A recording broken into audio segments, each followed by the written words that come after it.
போடா உள்ள. அந்த மேல இருக்கிற கல் எடு ஃபர்ஸ்ட். இரு இரு இரு.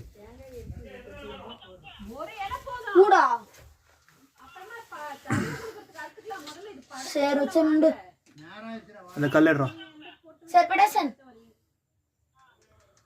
கல் எடுறா.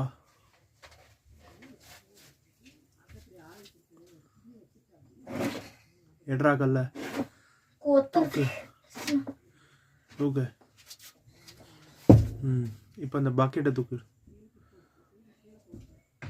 அப்படியே தூக்கி இங்க வச்சிட்டா.